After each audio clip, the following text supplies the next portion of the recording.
capítulos que nós vamos estudar hoje são capítulos 8 a 11 do primeiro livro dos Reis e capítulos 5 a 9 do segundo livro de Crônicas. O tema de hoje, o poder e a queda de Salomão. Então veja agora o insert do templo de Salomão, o templo glorioso que ele construiu, que nós estudamos na última aula, todo coberto de ouro por dentro, detalhes de animais e querubins nas paredes, o lugar ali no fundo é o Santos dos Santos, estamos vendo aí o santo lugar, templo realmente impressionante, todo o material do lado externo feito de bronze, pelos melhores artesãos da Fenícia. Fenícia, que é um país que fica no norte de Israel, chamado hoje de Líbano, e Salomão fez uma parceria muito forte com o rei de lá chamado Irão, na cidade de Tiro. E essa parceria vai ser muito importante para Salomão. Não só para a construção do templo, que é claro é o mais importante, mas também para o comércio. Porque os fenícios, eles eram poderosíssimos comerciantes, navegantes, eles tinham domínio de todo o mar Mediterrâneo, então eles faziam comércio com o norte da África e também com o sul da Europa. Então isso é algo que vai fortalecer o domínio de Salomão. Também nós temos que lembrar que o Templo de Salomão, ele foi inaugurado com uma grande festa. Você pode estudar depois os capítulos 8 e 9 do primeiro livro dos Reis.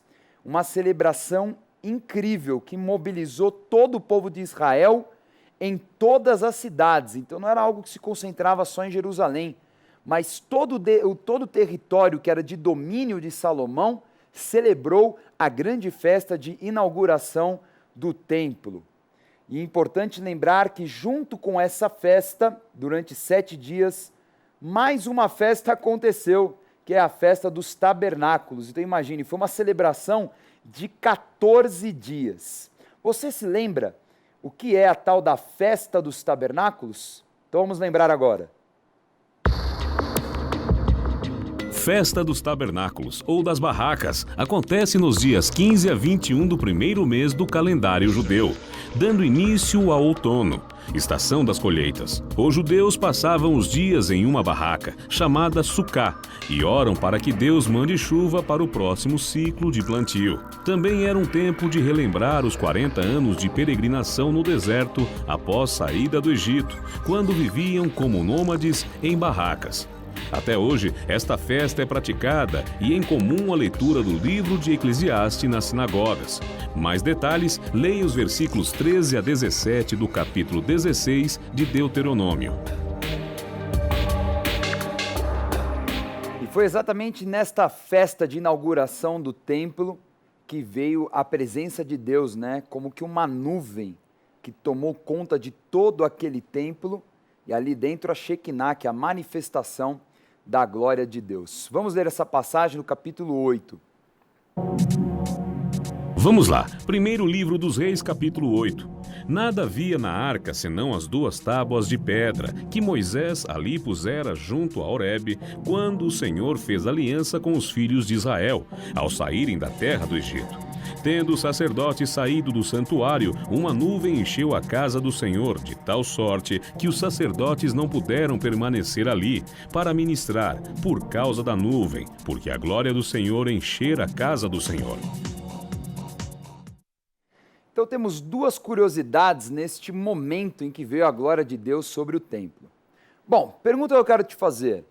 Você se lembra o que tinha dentro da Arca da Aliança durante o tempo de Moisés e também o período dos juízes? Você se lembra o que tinham? Tinham 3 coisas.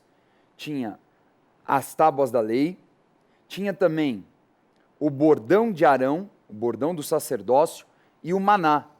Agora, nesse texto, curiosamente, nós vemos o quê?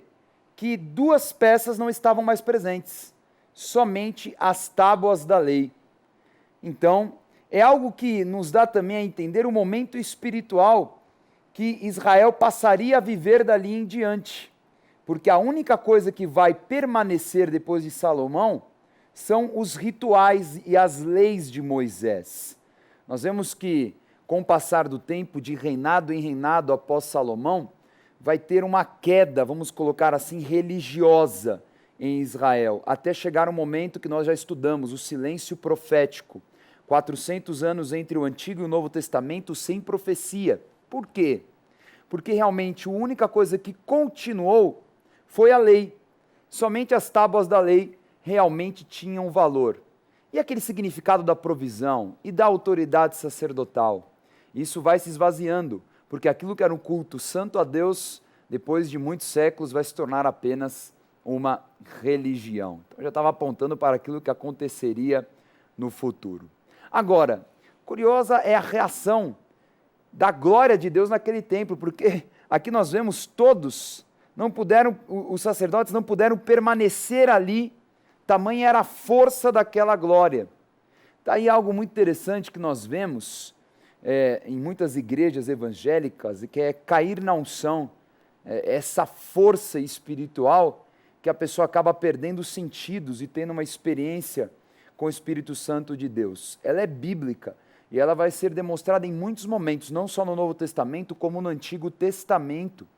No caso aqui nós vemos um exemplo, tem também o exemplo do próprio Daniel, que nós já estudamos este ano, que teve muitas experiências de perder as forças, tamanha era a presença de Deus aonde ele teve as suas visões.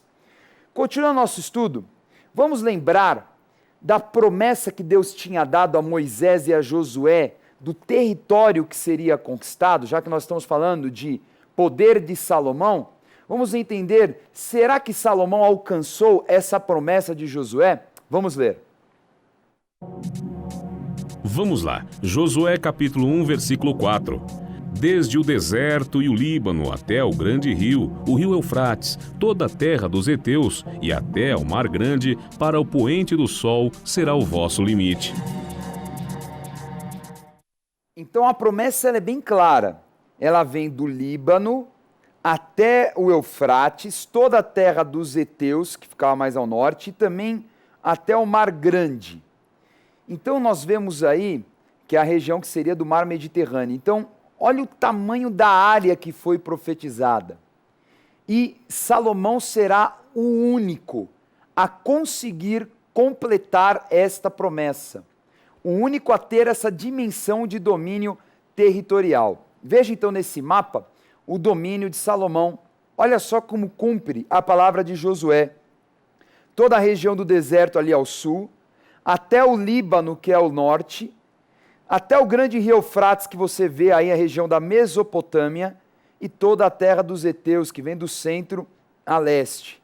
Então toda essa região em amarelo passou a ser o domínio de Salomão, sem dúvida, o rei mais rico e poderoso da palavra de Deus. Vamos ler agora o capítulo 9. Vamos ver o tamanho desse poder e de influência internacional que Salomão tinha. Vamos lá, primeiro livro dos Reis, capítulo 9. Ao fim de 20 anos, terminará Salomão as duas casas, a casa do Senhor e a casa do rei. A razão por que Salomão impôs o trabalho forçado é esta: edificar a casa do Senhor e a sua própria casa, e Milo, e o muro de Jerusalém, como também Azor, e Meguido, e Gezer.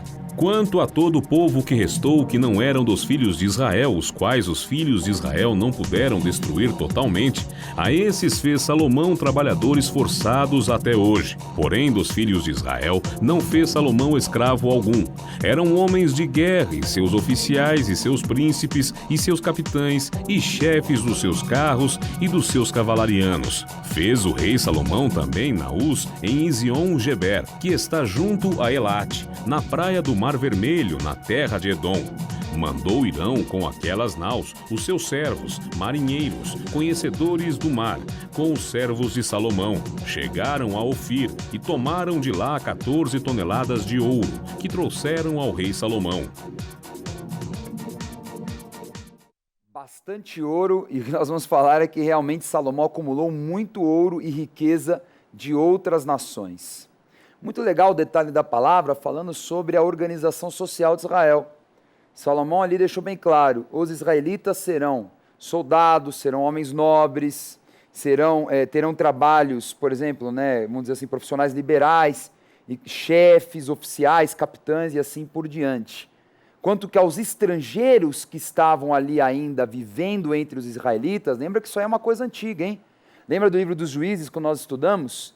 Que Deus tinha dado uma ordem para Israel, vocês exterminem todos os estrangeiros, mas algumas tribos ainda permitiram que estrangeiros vivessem entre eles. Então o que Salomão fez? Tá bom, vai viver entre nós?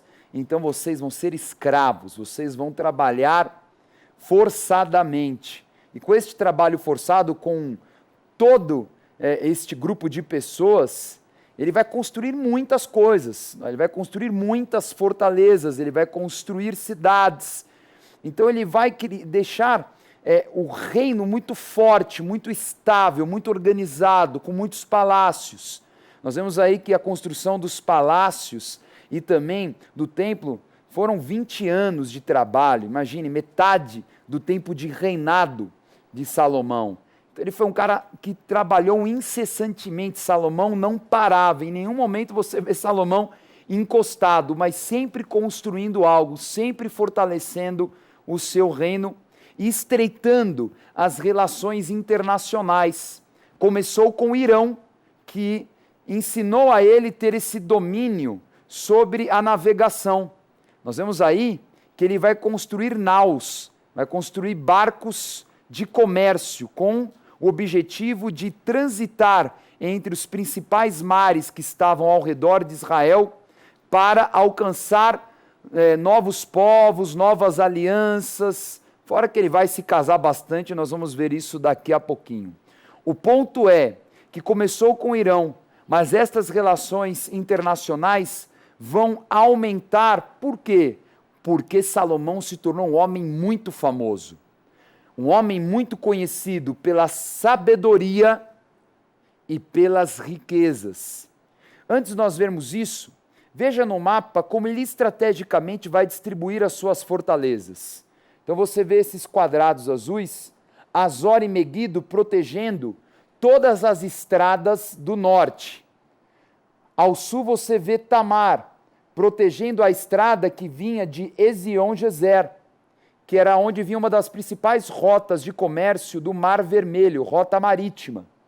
E você vê no centro, Gezer e Oron, várias fortalezas concentradas ali ao redor de Jerusalém, protegendo a cidade que era a capital e também protegendo a estrada que vinha de Jope, que era o principal porto de Israel, até a região da Judéia. Muito inteligente. Então são fortalezas colocadas em pontos estratégicos porque protegiam as estradas, aonde permeavam o comércio terrestre, e também eram fortalezas em lugares que tinham água. Lembra que aí é um ambiente de deserto, então ele precisava construir aonde tinha água, para que o seu exército, para que os cavaleiros, todos tivessem provisão em um momento de guerra. Vamos ver agora a relação internacional de Salomão, não mais só com o Irão, mas com outros povos agora. Vamos ver o capítulo 10. Vamos lá, primeiro livro dos Reis, capítulo 10. Tendo a rainha de Sabá ouvido a fama de Salomão, com respeito ao nome do Senhor, veio prová-lo com perguntas difíceis. Chegou a Jerusalém com muito grande comitiva, com camelos carregados de especiarias e muitíssimo ouro e pedras preciosas. Compareceu perante Salomão e lhe expôs tudo quanto trazia em sua mente. Salomão lhe deu resposta a todas as perguntas, e nada lhe houve profundo demais que não pudesse explicar.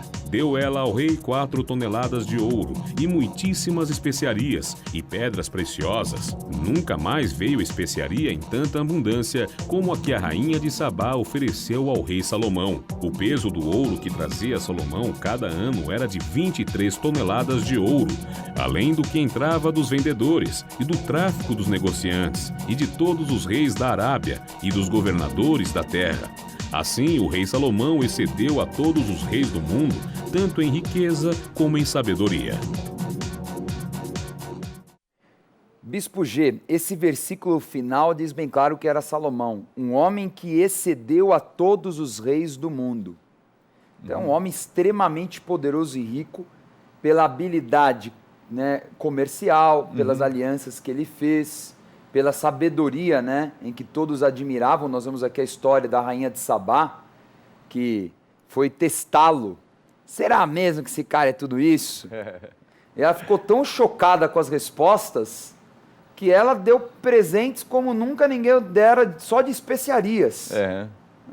Agora, o ponto interessante que nós vemos aqui é legal a gente entender o contexto internacional, porque é o momento em que todos os impérios ao redor de Salomão estão enfraquecidos, né? A Síria, a Babilônia, Egito, todos assim com uma expressão muito pequena comparada ao que serão como impérios, né? A Grécia está surgindo, é a era homérica da Grécia, então também nada sem muita expressão. Mas uma coisa importante nós entendermos, que havia essa concepção nesse momento de Salomão de muitas cidades-estados ao redor do mundo, de muitas cidades onde se concentravam reis poderosos. Então ele vai fazer aliança com todos, ele vai fazer comércio com todos. Então ele vai fazer comércio com a Europa, ele vai ter comércio com o norte da África, ele vai ter um comércio ali com a Arábia, todo o eixo ali do Mar Vermelho, com a Etiópia, né, e também com os povos do Oriente, com a Mesopotâmia. Então foi um momento também internacionalmente muito propício para que Salomão fosse o rei mais poderoso e concentrasse tanta riqueza.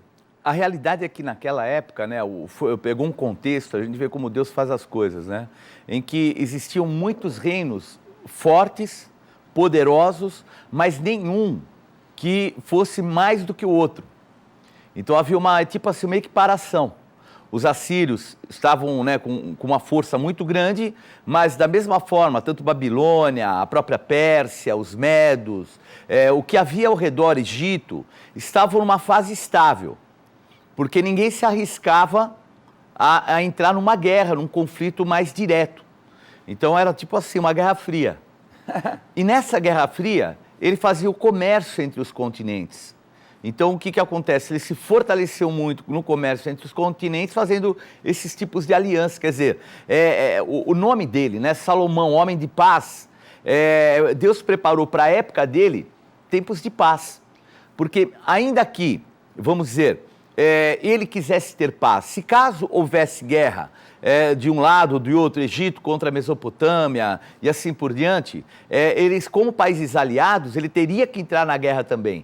Então foi uma época muito propícia, foram anos assim que não houve guerra ao seu redor. Então, aquilo que era profético, que haveria paz no tempo dele, foi uma paz mundial. Vamos aproveitar e adiantar isso, Bispo G. Vamos mostrar um mapa das rotas comerciais, porque isso é muito interessante, já que a gente entrou nesse tema, porque ele vai ter um contato com povos que até então Israel nunca tivera contato. Não é? Vamos ver aí no mapa. Olha só, então nós temos vários eixos, mas os principais eixos que ele vai ter é esse eixo amarelo, que é do mar Mediterrâneo. Aí vai ter contato através dos mares, né? Que ele tinha essa aliança com o Irão da Fenícia. Grécia, Itália, que ainda estava muito primórdia, assim, né? O norte da África, o próprio Egito, então esse eixo em amarelo. Aí tem a rota terrestre, que vai ser muito forte para ele, que é a rota da Arábia, que vai lá de Sabá, olha onde Sabá é, lá no sul da Arábia, né? Então esse eixo, e sempre nós vemos essa região de Ezion-Gezer muito importante, porque ela está num canal entre todo esse Oriente, né, esse centro do Oriente Médio, com o mar, o Golfo Pérsico e todo o mar que vai em direção à Índia. Então, esse eixo em vermelho, ele vai agora ter o contato com a Índia. Imagina! Então, aí a opção, ou vai e dá a volta em todo o, vamos dizer assim, Oceano Índico e vai entrar lá dando a volta pela Ásia, quer dizer, o que é impossível, ou então, ao contrário, vai ter que dar a volta em toda a África. Agora, por esse istmo, tinha que passar por Israel. Exato. Não compensava fazer a frota terrestre. Imagine quanto de imposto ia pagar, não é? Então, imagina, ele coloca estrategicamente essa cidade, Ezion-Gezer, onde hoje é Eilat, que ainda que faz parte do território de Israel também, que é exatamente, né, nesse pontinho que vai dar, que chama Acaba ali, né? E esse marzinho de Acaba, ele vai desaguar ali no Mar Vermelho. Então ele imagina, ele vai fazer contato agora com Índia, com o extremo sul da Arábia, Etiópia. É muito grande o poder, né? Ouro de Ofir. O ouro de Ofir. Então imagina, ele vai... Falou de toneladas, né? Vamos aqui ver até o detalhe, que eram 24 toneladas, se não me engano. É muito ouro, Bispo G. E não é algo simples, não. São 14, 14 toneladas que chegaram de ouro de Ofir. E por ano, eram 23 toneladas de ouro. É muito por ano. Falando de 40 anos de reinado. Então era um cara extremamente rico. Agora, com essa riqueza, ele vai dar detalhes no seu modo de vida. Então, por exemplo, vamos estudar o capítulo 10 aqui, continuando, né? Versículo 16. Ele vai fazer 200 escudos de madeira, mas banhados cada um com 7 quilos de ouro. Isso para a guarda pessoal dele. Outros 300 também de outra guarda, com escudos banhados com 2 quilos de ouro. Muito bem. Versículo 18. Ele vai fazer um trono de marfim, com como que um touro assim atrás, né, desenhado, com 2 leões aqui, né, nos braços, e um trono que era um negócio simples não. A gente vai ver agora aqui nessa imagem, havia ali uma escada na frente do trono, não é só a questão de uma cadeira onde ele senta. Era um trono, negócio todo construído. Então veja na imagem estes detalhes. Nós vamos ver o quadro de Edward Poynter, né, de 1890, olha aí. São 6 degraus com leões em ouro em cada lado do degrau. 12 leões, para chegar até o lugar aonde ele se assentava. Esse quadro aí retrata a visita, né, da rainha de Sabá. Então imagina, nunca havia existido em outro reino um trono como o trono de Salomão. Isso é o que a Bíblia aqui afirma. Versículo 21, fala que todos os utensílios de dia a dia de Salomão era de ouro, porque a prata para Salomão não tinha valor. É demais, né, Bispo G? É prata, para que prata? Prata não, prata é tudo de ouro. Versículo 22, ele tinha frota de navios. Frota, não é um negócio só que é, agora, não, eu tenho uma frota, não é um navio ou outro, eu não estou alugando de Irão, não, eu tenho uma frota de navios. Por exemplo, quando ele vinha ali da região da Índia e de Sabá, ele voltava trazendo ouro, prata, marfim, né, algo que é muito específico da Índia e da África. Ele também trazia macacos, micos. Então, olha só que engraçado, ele traz animais. Fora que muitos registros históricos falam que Salomão tinha, assim, ele tinha uma paixão pela flora, pela fauna. Então, ele importava pavões, animais, assim, exuberantes. Era um negócio, assim, de deixar a persa com inveja. E agora, o que é importante, imagina o quanto ele era um homem forte. Porque com toda essa riqueza, todo esse ouro, ninguém fazia frente para ele. Ainda que houvesse ali, vamos dizer, militarmente, alguns reinos que eram poderosos. Mas esses reis preferiam fazer aliança com ele, dada a prosperidade dele, do que ir para contrariá-lo ou para desafiá-lo. É impressionante isso. E ele construiu muitas fortalezas, como eu já apresentei, e ele tinha 1.400 carros de guerra e 12.000 cavalos de cavalaria. Completamente diferente de Davi, que andava no jumento. Tinha o seu jeguinho. Seu jegue, né? É muito diferente o trato. É um outro cara. É muito interessante isso, né? Como uma geração tão diferente da outra. Bispo G, nós falamos muito do poder de Salomão, incrível, maravilhoso, mas tudo isso acaba. Salomão passa, no final da sua vida, nos últimos anos, por uma queda espiritual terrível, e também isso vai abater o povo, vai trazer problemas sociais, vai começar a criar ali uma grande confusão na vida de Salomão. Descubra agora qual foi o motivo da queda de Salomão. Vamos ler. Vamos lá. Primeiro livro dos Reis, capítulo 11. Ora, além da filha de Faraó, amou Salomão muitas mulheres estrangeiras, moabitas, amonitas, edomitas, sidônias e etéias, mulheres das nações de que havia o Senhor dito aos filhos de Israel: não caseis com elas, nem casem elas convosco, pois vós perverteriam o coração para seguirdes os seus deuses. A esta se apegou Salomão pelo amor, tinha 700 mulheres, princesas e 300 concubinas, e suas mulheres lhe perverteram o coração. Sendo já velho, suas mulheres lhe perverteram o coração para seguir outros deuses, e o seu coração não era de todo fiel para com o Senhor, seu Deus, como fora o de Davi, seu pai. Que finalzinho de história triste de Salomão, hein, Bispo G? Muito triste. Ele que era um homem de paz, depois teve guerras, porque aí começou uma sucessão, a decadência. A estrutura espiritual que havia ao redor dele, dada por Deus, que era assim, intocável. Mas à medida que ele se afasta da presença do Senhor, obviamente as entidades ao redor começam a se apossar, começam então guerras, há um levante, alguém que se rebela contra ele, que é um capataz dele, se rebela contra ele, ele começa a ter problema no sul, no norte, aí começa todo um tempo assim de muitos conflitos, ele perde aquilo que era o que ele tinha. E aí, para manter toda a estrutura, ele começa então a pressionar o povo a pagar mais impostos, porque antes, no reinado dele no auge, quem fazia parte de trabalho forçado era só estrangeiros. Os de Israel não trabalhavam os trabalhos mais pesados, agora não. Agora ele começa a pressionar o próprio povo e a coisa começa a ficar muito ruim. Satanás foi muito certeiro na seta que lançou contra Salomão. Porque Salomão era um homem sábio, era um homem, né, tinha domínio sobre, assim, tudo que era conhecimento, coisa do gênero, né? Aí Satanás pega o quê? No lado animal dele.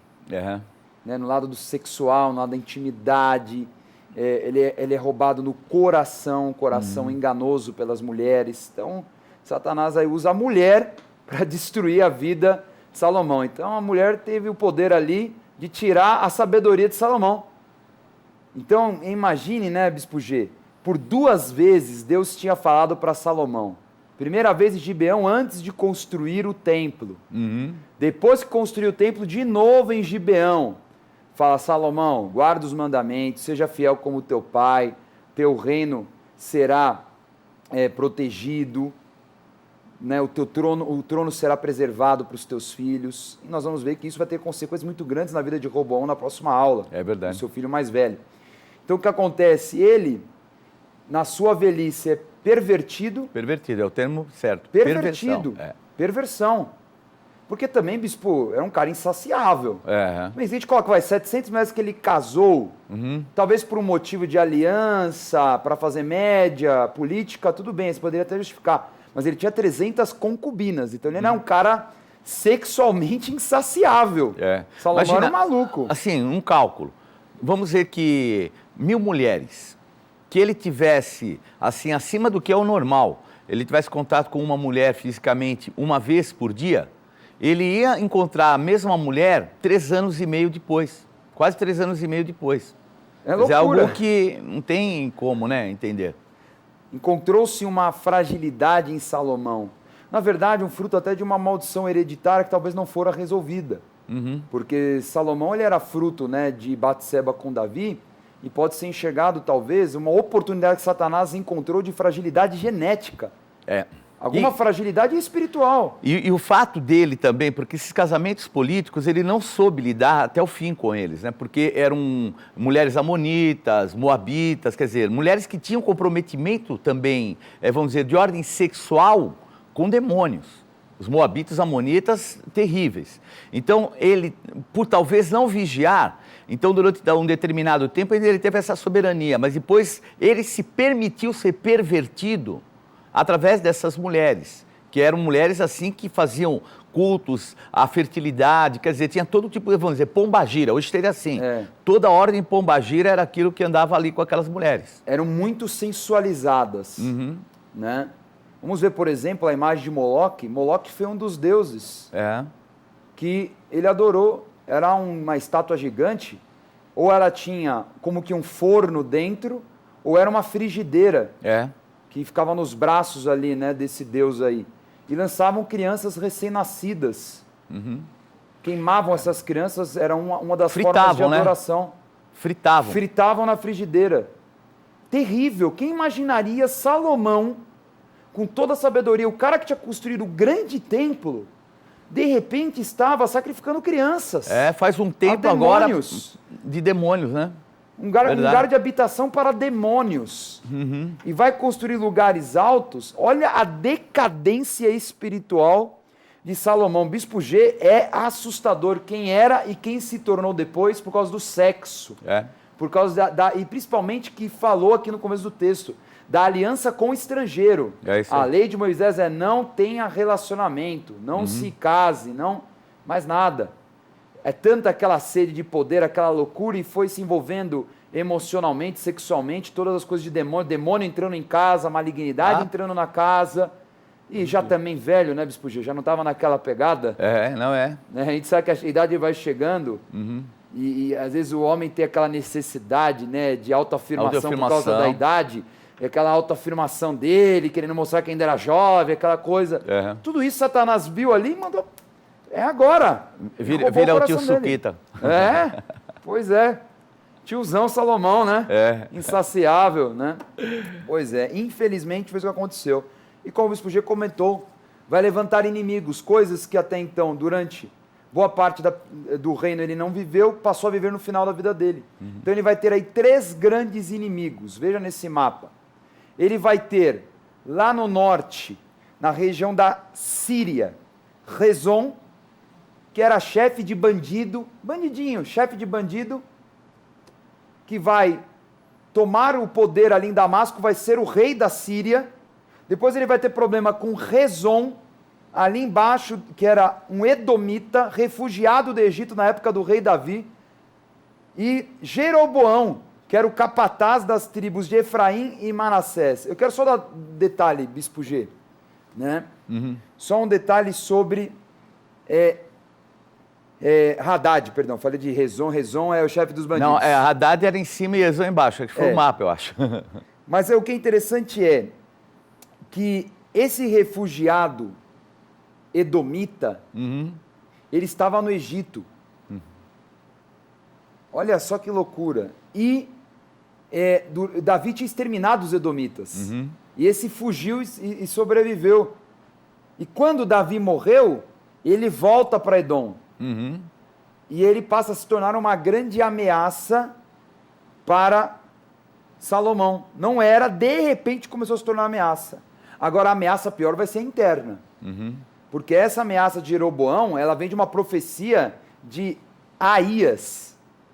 Aías, depois do que Salomão fez, ele vai até Jeroboão, que era um capataz, que era o líder do trabalho forçado, era um homem muito forte, ali na região norte de Israel, né, as tribos de Manassés e Efraim, e ele vai lá, e esse profeta pega um manto, divide em 12 pedaços, dá 10 pedaços para Jeroboão e fala: hoje eu estou dividindo o reino de Salomão.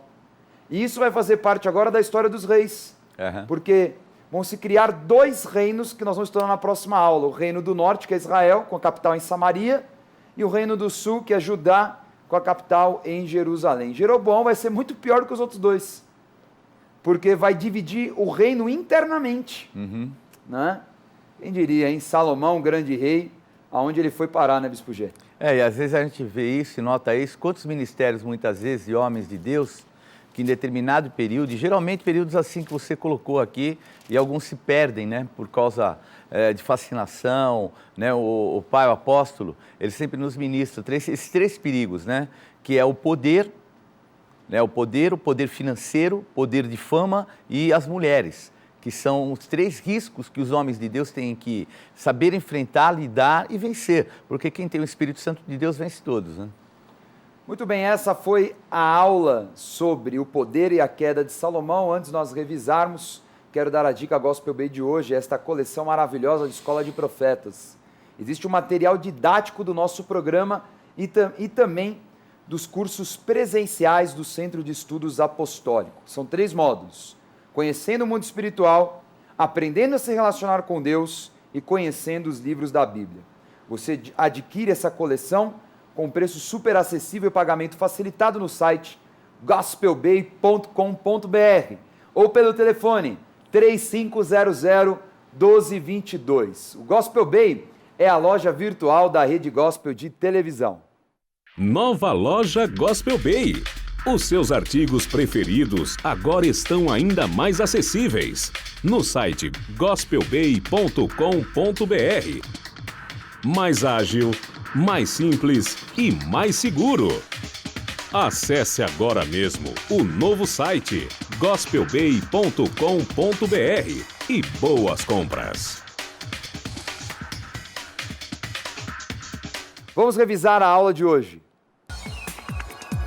Na aula de hoje, estudamos o extenso poder de Salomão, que no cenário mundial foi o rei mais poderoso de toda a sua geração. Alcançou promessa da terra que Deus deu a Josué, desde o rio Eufrates até o Egito. Salomão dominou as principais rotas comerciais terrestres e aquáticas do Oriente Médio, construiu grandes fortalezas e anualmente recebia toneladas de ouro e especiarias, sendo reconhecido como o rei mais sábio e rico do mundo.